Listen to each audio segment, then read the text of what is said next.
Hey guys, I wanted to show you a project I've been working on since the announcement of Castle Crashers Remastered for the Switch and PS4.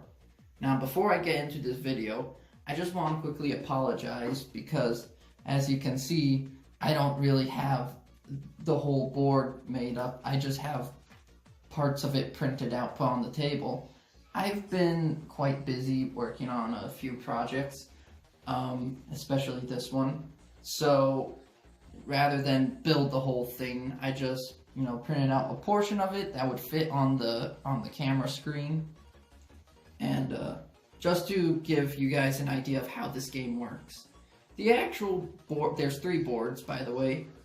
The actual boards themselves are a lot bigger than this. And I was afraid I would not be able to fit the whole thing on camera and still show you guys how this game basically works, or some of the content I have that you can print out for it. So, apologies for that real quick.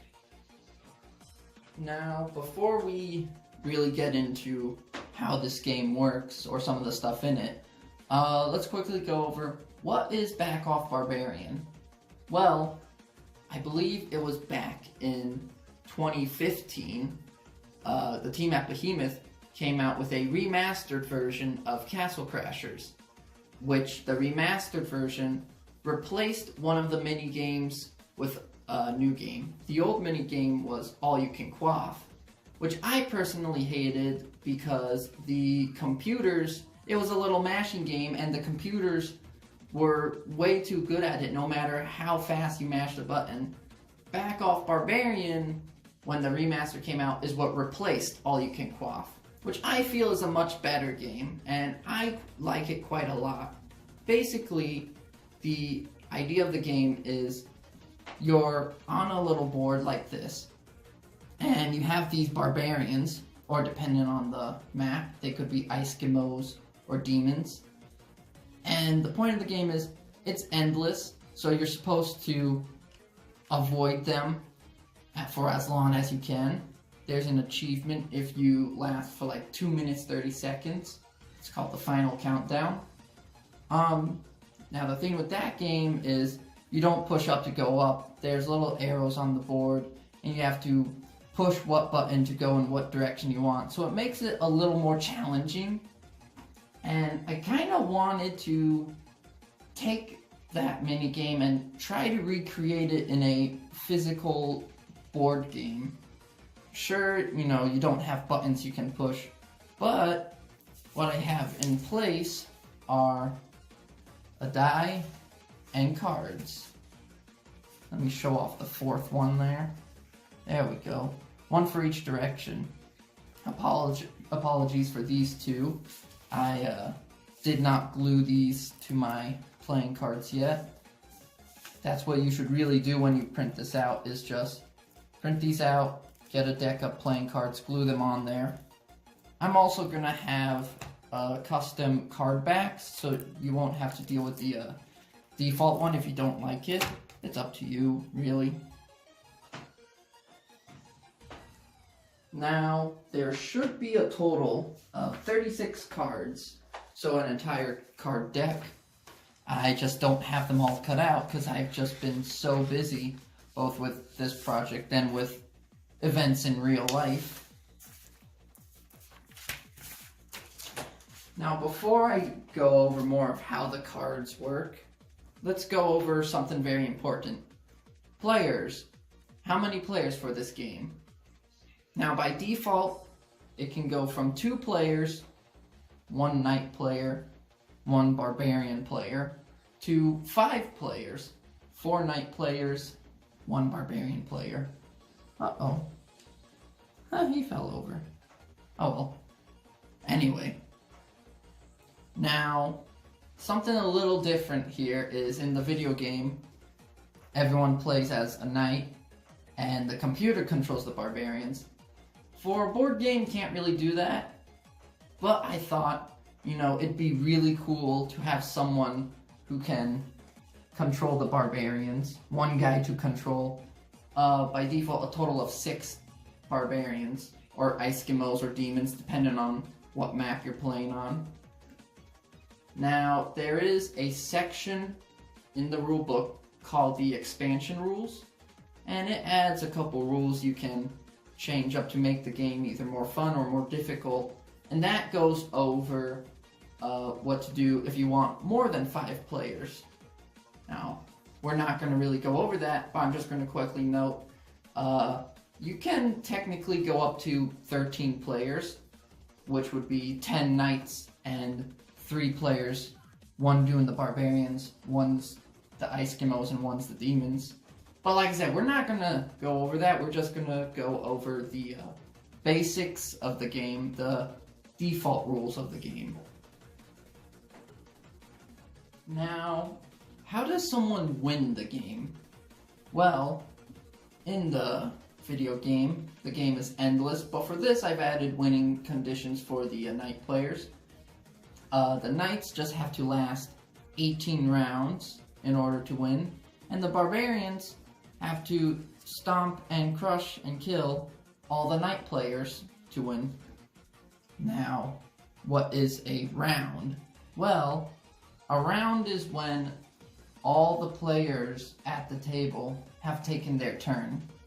The game starts with the barbarian player going first, and then it goes clockwise, or if you wanted to, you could go counterclockwise, whichever's up to you. And once it is the barbarian player's turn again, then that's when a new round starts up. So round 1, let's say it's a 2-player game. Barbarian goes first, does his move, then the knight player does his move, and then end of the round. If there were 3 players, it would be barbarian, knight, then the other knight, and then end of round. So the knights, I'm taking apart my board here, whoops. Yeah, oh well. So the knights just have to last 18 rounds. Seems pretty simple, right? Keep in mind, every 2 rounds, the barbarian player gets to put down one of these. Now I believe he puts it at least 3 spaces away from one of the knights. 1, 2, 3. Yes, you're allowed to do that, as long as you count from the knight 1, 2, 3 spaces. You can put it wherever. You just can't go 1, 2, 3. There has to be, you know, some distance.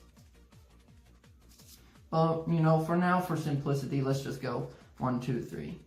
Simple as that. And on the round after that, the barbarian player gets to place a new barbarian on wherever that space was. They replace this and they put a new barbarian there. So right now I have 2 on the second round. I'd place that, then on the third round, I'd place a new one. And you keep repeating that every 2 rounds, put one of these down. Every 3rd round replaces it with a barbarian. Barbarian player can have up to 6 barbarians. So, you know, whereas with one guy, it's like, oh, I could last 18 rounds. Then more start coming, and more start coming. And you're like, uh-oh.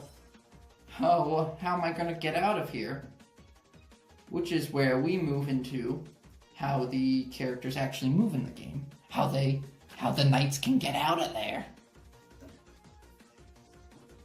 Now, movement for the knights is different from movement for the barbarians. The barbarians can move up to 3 spaces per turn.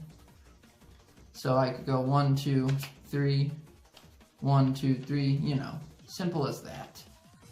The knights, on the other hand, the knights can't do that. Like I said, in the video game, you don't really move up to go up. You gotta push whatever button is on your, on the ground on your screen. For this game, you do a little interesting thing I thought of.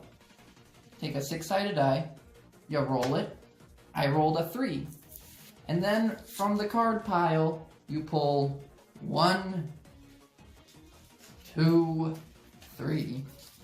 Take your 3 cards, and you can pick how you want to move through that. So I can go right, then left, then down, or I can go down, then right, then left, or whatever.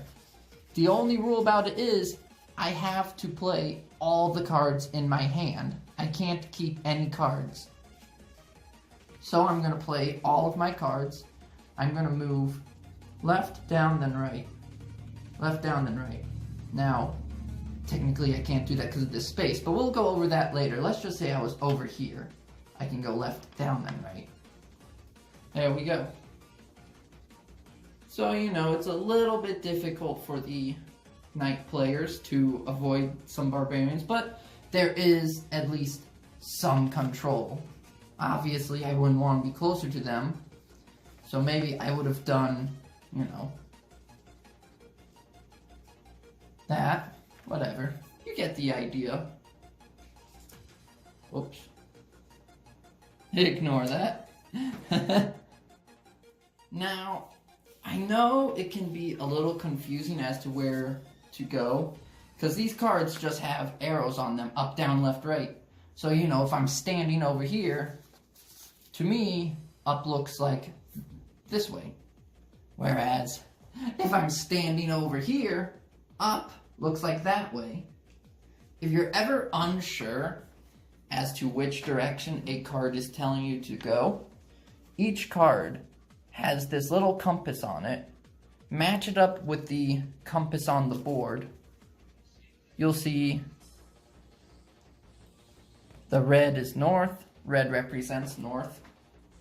So matching up the two compasses, even though I'm sitting over here, now that I've matched the compasses, I now know, oh, I'm not going this way.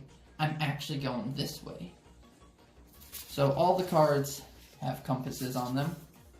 So that way there is no confusion as to where you're supposed to move.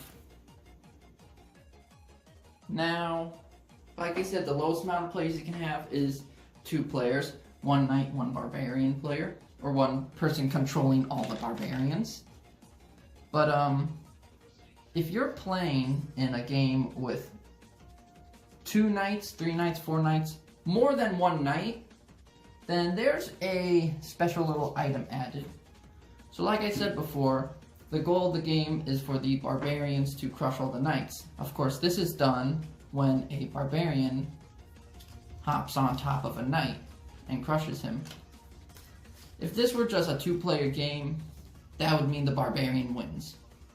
But if you're playing in a game with more than 2 knights, when the barbarian comes over, stomps on him, then that player who got stomped on gets a little potion token. The next time it is that player's turn, they can place this potion token 5 spaces away from one of their allied knights. So, let's say I was over here and my friend got stomped on by this barbarian. He would get this, and when it is his turn, he would place it at least 5 spaces away from me. 1, 2, 3, 4, 5. We'll just put it right there. If me, or if I'm playing with more people, if me or any of the other knight players lands on that space, or hops over it, this gets replaced, and the person who had this, the person who died, is revived, and if I moved over it, would be spawned right there. Now if I'm standing on top of it, they would be spawned next to me somewhere. Now, as I mentioned before, I made that mistake where I moved like this, and I said I can't do that because of this space. There are some spaces which you can move on. Green represents grass. I can stand on top of those. This represents a rock. This represents a tree. Those are in the way. I can't stand on them. I'd have to go around them in some way. This is a bridge. I can go right over it. If you want a full list of everything in the rulebook, it shows you all the spaces which you can walk on, and all the ones which you cannot walk on. Now, lastly, you're probably wondering, why did I make this so big? Well, why wouldn't I make it so big? Yeah, I know what you're thinking. Really? Really, you needed to integrate Amiibo into this somehow? Well, it doesn't have to be Amiibo. You could use some other figures in there if you want. But yeah, I wanted to make it the space that is big enough so that you could use your Amiibo or other action figures with the game. Now, this video was just a little bit brief on the rules and how the game kind of works. If you want a more in-depth look, or you have questions, or if I didn't explain things very well, the rulebook will have all the information that you need. The rulebook can be found in the description. I have the Imgur link for all the printouts for the boards, the little fold-up characters, everything. There'll be a printout for the rulebook in there. Now, what if you wanted to play this game but you don't have a printer or paper? Well, I have a second link in the description. It'll say Steam Workshop. Now, if you have the game Tabletop Simulator, I will put this up on the Tabletop Simulator Steam Workshop, and you can play it there. That way you don't have to print out all these boards, put together all these characters. You can just, all digital, play it right on your PC. Thank you guys for checking out this video. Like I said, there are links in the description for you to either print out the physical or play it digital. If you guys have any questions, or you just want to say you really like the game or you really hate the game, I don't care either way. Negative comments are just constructive criticism. But if there's anything you want to say about this video, or you have ideas for my channel, just leave a comment in the description. Thank you for watching.